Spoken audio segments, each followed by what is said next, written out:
Si vous vous demandez ce qu'est le consentement, imaginez qu'au lieu d'initier un acte sexuel, vous prépariez du thé. Vous diriez « Aimerais-tu une tasse de thé ?» Et elle répondrait « Mon Dieu, j'adorerais une tasse de thé, merci. » Alors vous sauriez qu'elle veut du thé. Si vous dites « Hé, aimerais-tu une tasse de thé ?» et qu'elle réponde « Tu sais, je ne suis pas sûr. » Alors vous pourriez lui préparer cette tasse en sachant qu'elle pourrait ne pas la boire. Et si elle ne la boit pas alors, et c'est le point important, ne la faites pas boire. Avoir fait du thé ne signifie pas que vous avez gagné le droit de la voir boire. Et si elle répond « Non, merci », alors ne leur faites pas de thé du tout. Ne leur faites pas boire de thé. Ne vous fâchez pas si elle refuse votre thé. Elle ne veut juste pas de thé, d'accord? Elle pourrait dire « Oh oui, j'en veux bien, c'est gentil de ta part. » Et puis une fois le thé prêt, elle n'en voudrait plus. C'est sûr que c'est peut-être fâchant d'avoir fourni autant d'efforts pour faire un thé, mais cela ne l'oblige pas à boire ce thé.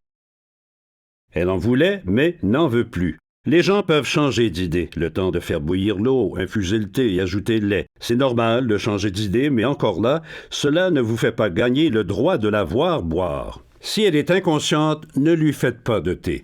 Une personne inconsciente ne veut pas de thé. Elle peut répondre à la question « Veux-tu du thé ?» parce qu'elle est inconsciente.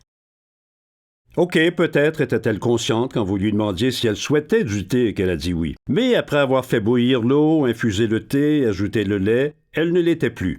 Vous devriez alors poser le thé, vous assurer qu'elle est en sécurité.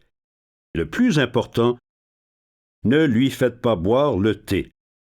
Effectivement, elle a dit oui, mais les gens inconscients ne veulent pas de thé. Si une personne voulait du thé, a commencé à le boire, puis perd connaissance, ne lui versez pas dans la bouche. Enlevez-lui son thé. Assurez-vous de sa sécurité parce que personne d'inconscient ne veut du thé. Faites-moi confiance.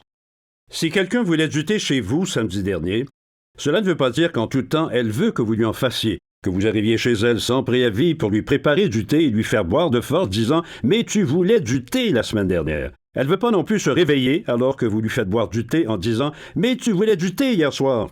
Si vous pouvez comprendre combien il est ridicule de forcer les gens à prendre le thé quand ils n'en veulent pas, et que vous êtes capable de comprendre quand les gens ne veulent pas de thé, est-ce que c'est plus difficile à comprendre lorsqu'il s'agit de sexe?